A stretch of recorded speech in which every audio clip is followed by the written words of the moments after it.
tapi susah sekali. Walau coba berkali-kali, begini tawa, jadinya.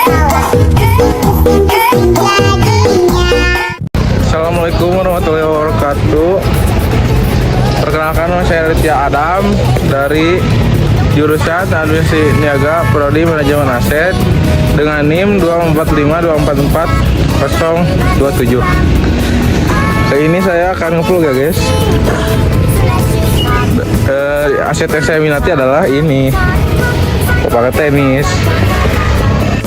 Di dalam video ini saya akan menjelaskan mengenai aset yang saya minati, definisi manajemen aset, jenis-jenis aset, tujuan manajemen aset, siklus manajemen aset, dan yang terakhir ada analisis 5W1H. Alasan mengapa saya memilih lapangan tenis sebagai objek, karena yang pertama, aset yang terstruktur dan jelas. Lapangan tenis memiliki elemen-elemen yang terdefinisi dengan baik seperti garis lapangan, net, raket, lampu-lampu penerangan, dan perlengkapan lainnya. Tiap aset mudah diidentifikasi dan dianalisis berdasarkan fungsi dalam permainan. Untuk yang kedua yaitu skala yang tepat untuk analisis. Lapangan tenis adalah fasilitas olahraga dengan skala yang tidak terlalu besar sehingga memungkinkan analisis mendetail terhadap setiap asetnya. Nah, untuk definisi manajemen aset, menurut Sugiyama 2021, manajemen aset adalah ilmu dan seni merencanakan, melaksanakan, dan mengendalikan semua rangkaian kegiatan dalam merencanakan kebutuhan aset, mendapatkan atau mengadakan, melengkapi aspek legal, menginventarisasi, menilai, mengoperasikan, memelihara, menghapuskan, memusnahkan, atau mengalihkan aset tersebut secara efektif dan efisien agar aset bernilai tinggi sepanjang umurnya. Nah, kalau untuk jenis aset ada dua. Yang pertama, aset berwujud atau tangible asset adalah kekayaan yang dapat dimanifestasikan secara fisik dengan menggunakan panca indera.